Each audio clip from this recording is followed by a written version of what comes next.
Hello, yeah, welcome back to class. Now we are taking what we are taking chapter 8, leases, accounting for leases. Okay. Now to start with, let's take the definition of lease. Okay, definition. Uh accordance to IS 16, okay. An agreement, lease is an agreement whereby the lessor conveys to the lessee in return for a payment of series of payments the right to use an asset for an agreed period of time. So when an asset is being given to a third party or to someone for use, okay, in order to earn the benefits arising from enjoy the benefits coming from the use of these assets, okay, and a substantial payment is what is allowed, okay, series of payments is allowed to the what to for a return, okay, as a right to use an asset for an agreed period of for an agreed period of time. Okay, so a lease is a way of obtaining a use of an asset such as a machine without purchasing it outrightly. Okay, so the company that owns the asset is known to be what to be the lessor. Okay, and this allows another party, it allows another party known as the lessee, okay, to use the asset for a specified period of time, for a specified period of time. Okay, and in return for a series of rental payments, series of rental payments. Are we together? So IFRS 16 removes the finance lease operating lease distinction for leases. In the previous standard on leases, that's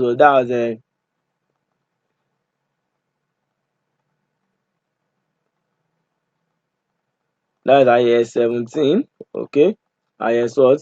That's IAS 17, inception date of lease. Okay, sorry, I'm explaining something before now. Oh, okay. So I said that IFRS 16 removes finance lease operating lease distinction for leases. So the new rule which is IFRS 16. The new rule require a lessee to recognize all leases on the statement of financial position. So IFRS 16 does not change how lessor should account for leases. It does not change how lessor should account for leases, but only affect the accounting treatment of the lessee. Are we together? Now the inception date of a lease.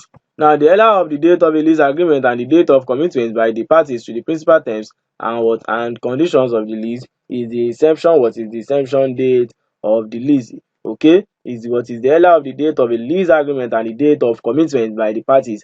Okay, so if the date of commitment precedes the date of agreement, then the date of commitment shall be recognized as the inception date of the lease. And also if the lease agreement comes before the date of commitment by the parties to the principals and conditions of the lease, then such will be taken as the inception date. And the commencement date of a lease is the date on which a lessor makes an underlying asset available for use by a lessee. The date of commencement of the lease is the date in which the lessor makes available the use of an asset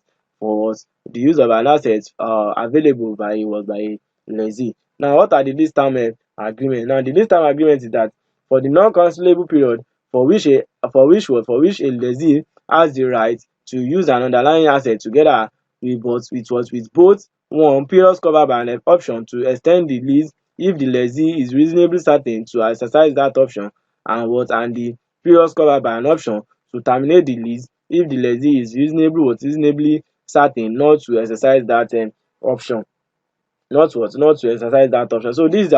this is the lease term. Okay, it is for a finance lease. Okay, for a finance lease, or let's because this distinction has been cancelled. Okay, so though finance lease still exists and operating still lease still exists. Okay, what is removed is what is the distinction between the uh is the distinction between the finance lease arrangement or operating lease arrangement for the lessee. Okay, so for lessor is still what is still remain. So now for lessee and for finance lease and operating lease, it has similar treatment now. Okay, so now the non-cancelable period for which a lessee has the right to use an underlying asset is what is the period covered by an option to the extent to extend the lessee or the lease if the lessee is reasonably was certain to exercise that option, and the period covered by an option to terminate the lease if the lessee is reasonably certain not to exercise that option. Now, how is lease payment treated? Okay, now payments made by a lessee to a lessor relating to the right to use an underlying asset during the lease term comprises the following. It comprises the fees payment less any lease incentives.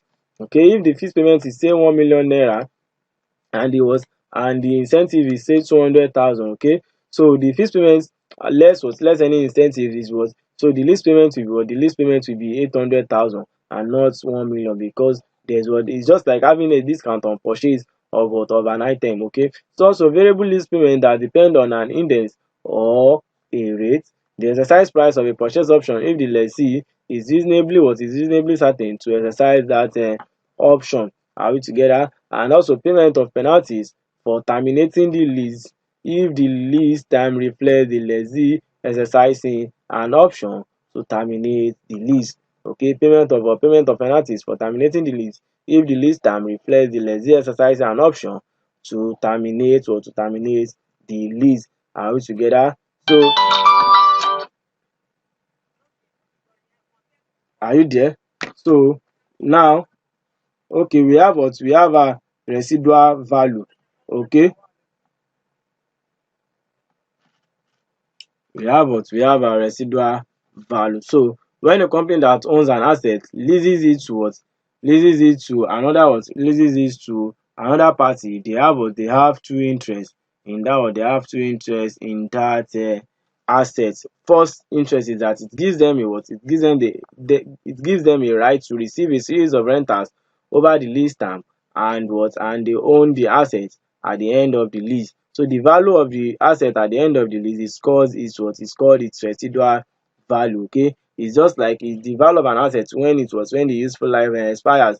Okay, so now, or when at the end of its use, it can be put to sale. Okay, so the residual value is when a company that owns an asset leases it to another party that have two interests in that asset. The first interest that is gives them right to receive a series of rentals payments over the lease time, and they also own the asset at the end of the lease, and the value of the asset at the end of the lease is called its residual value. Are you together?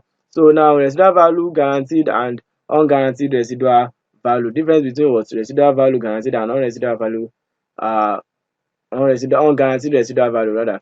Now, residual value guarantee, a guarantee made to a lessor by a party unrelated to the lessor that the value of an underlying asset at the end of a lease will be at least a specified amount. Residual value guarantee is a guarantee made to a lessor by a party unrelated to the lessor that the value of an underlying asset at the end of a lease will be at least a specified amount. So that value is guaranteed. And unguaranteed residual value is that portion of the residual value of the lease asset. Unguaranteed residual value is that portion of the residual value of the lease asset and the realization of which by the lessor is not assured or is guaranteed solely by a party related to the lessor. Now, for what for the guaranteed residual value, it is what is a party unknown or unknown to the lessor. It is not related to the lessor, but the price is being guaranteed. Okay, at the end of the lease time of this lease. Okay, the assets could still be put to use, or the residual value for this asset will still be 300,000. Okay, so that is guaranteed by party unrelated to the lessor. And for unguaranteed residual value is that, this the realization at the end of this asset, the amount at the end of this asset is what is is not cannot is not certain that it will, but it will we are realizing 300,000. Okay, so we are unsure of what to be realized. Okay, so it's not what is not assured or is guaranteed solely by a party related to the lessor. Are we together? Now let's discuss the interest rate implicit in the lease. Okay, now the rate of interest that causes interest rate implicit, mind you we are still taking definition of times, right? Now interest rate implicit is the rate of interest that causes a the present value of the lease payments and the unguaranteed residual value to equal the sum of the fair value of the underlying asset and any initial direct cost of the lessor. The interest rate implicit is what is the present value. Now if the present value of the lease payment is what is say 1 million, okay, is what is say 1 million, and the unguaranteed residual value, if the unguaranteed residual value is say 200,000. Okay, so we have what we have our 2 million. This 2 million equals to the sum of the fair value of the underlying asset. Okay, so if the fair value of the underlying asset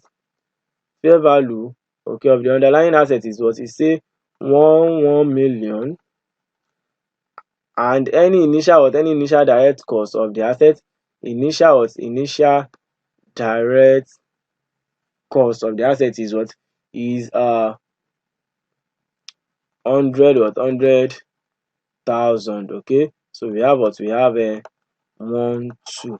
Okay, so mind you the present value of the lease payment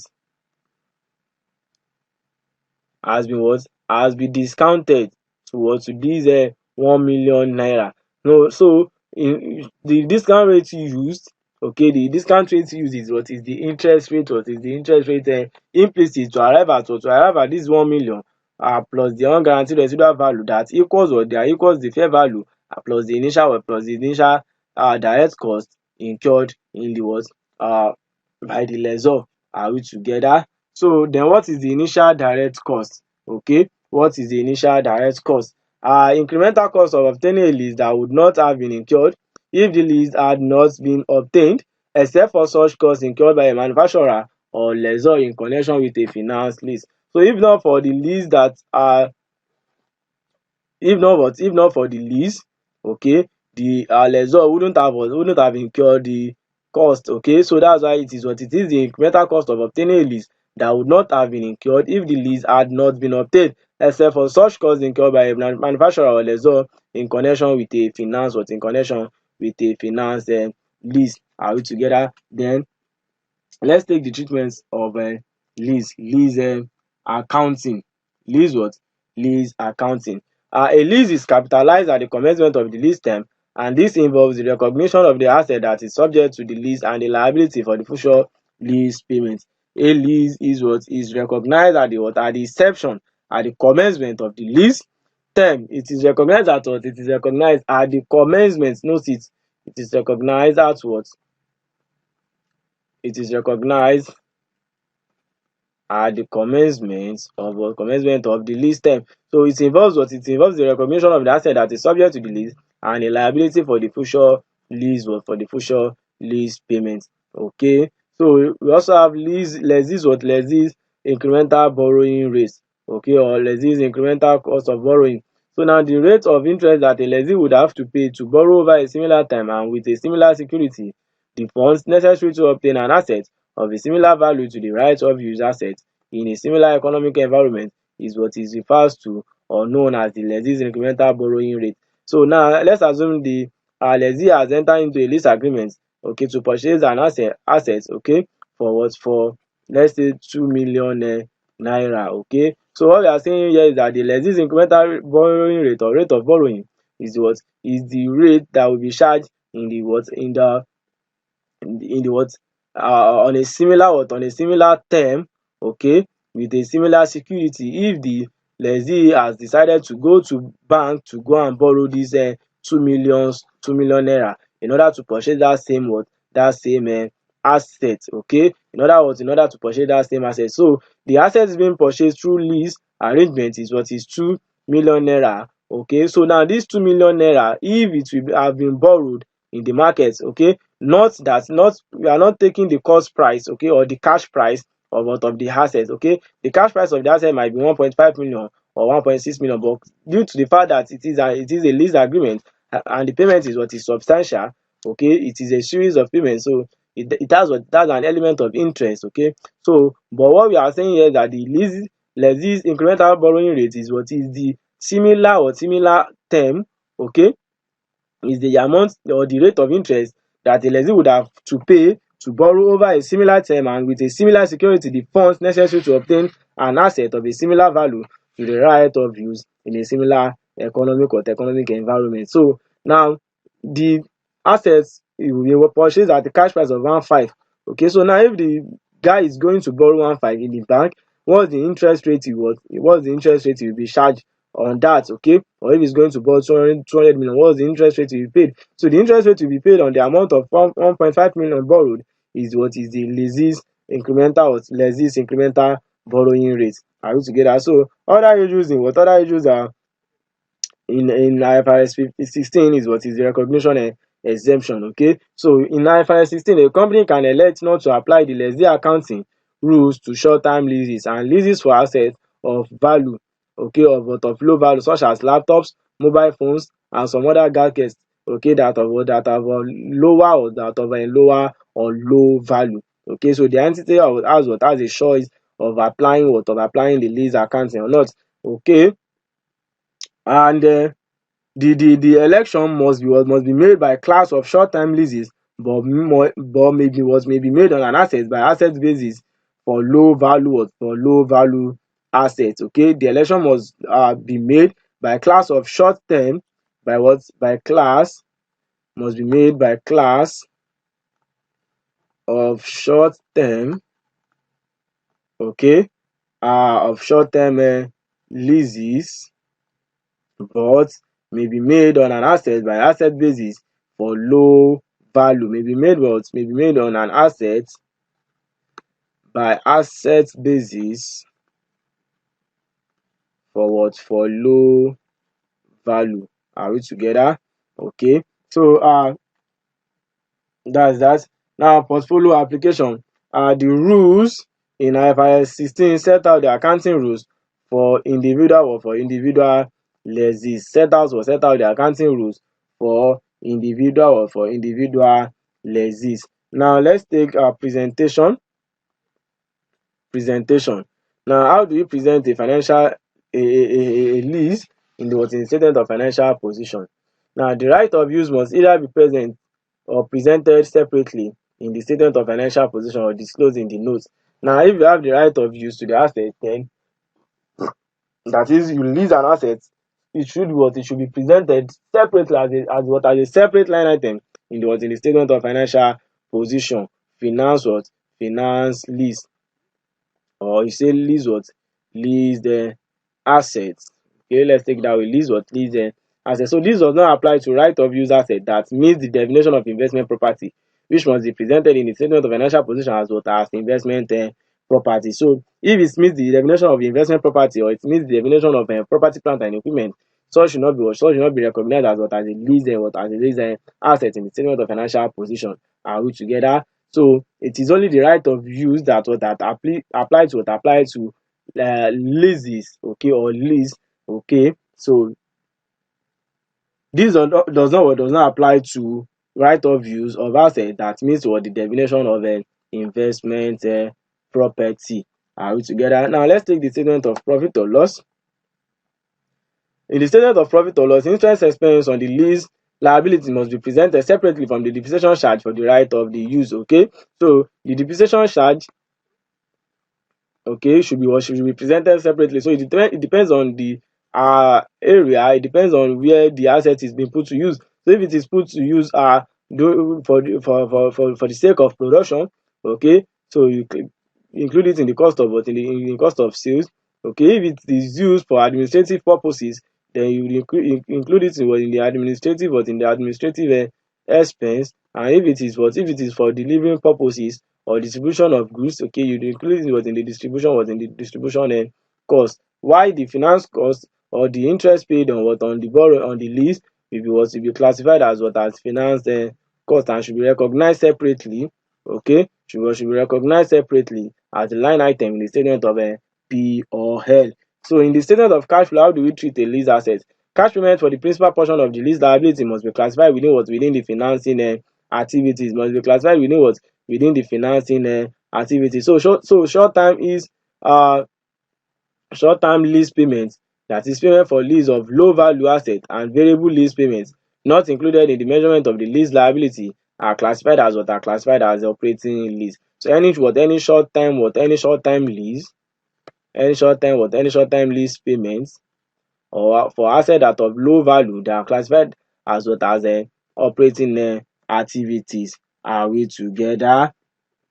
Okay, so now let's take the disclosure requirements of IFRS 16. Disclosure requirements of IFRS 16. The following must be disclosed under IFRS 16 leases. Depreciation charge for the right of use of assets by class of underlying assets should be disclosed, and interest expense on lease liabilities should also be disclosed. Expenses relating to short-term leases of low value assets, variable lease payments are also required to be disclosed by company under IFRS 16. Income from subleasing right of use assets should also be disclosed, and the total cash outflow for leases should be disclosed. Additions to right of use assets should also be disclosed, and gain or losses arising from sale and leaseback transactions are also to be disclosed. To wrap it up, for any standards you are trying to understand or learn, or you are taught, try to know these 5 key steps. Okay, know the definition of the standard, know the recognition criteria, know the measurement or know the measurement criteria, know the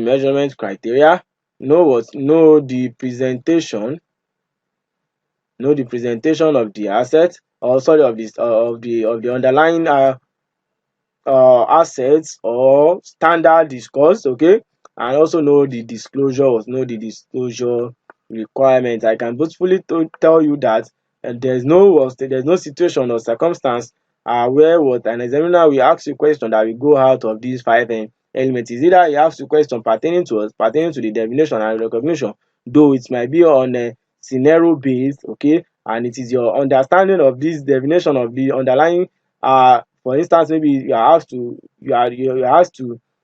the examiner decide to test you on impairment. Okay, so it might bring he or she might bring a scenario that requires you to know the definition, the key terms in the definition, the recognition criteria, and the measurements. Okay, and yeah, if you also want to test your knowledge on how to treat the impairments. Okay, so it might ask you about the recognition, measurement, and the presentation, and it might ask you also to make some disclosure. Okay, so it is now left to you to what you need to study hard, so that you get yourself familiar with terms used in this study, and also you are so as to be able to help you, or to enable you perform well in this coming exam. We should go there to represent us, and I'm very sure that you are a winner. Okay,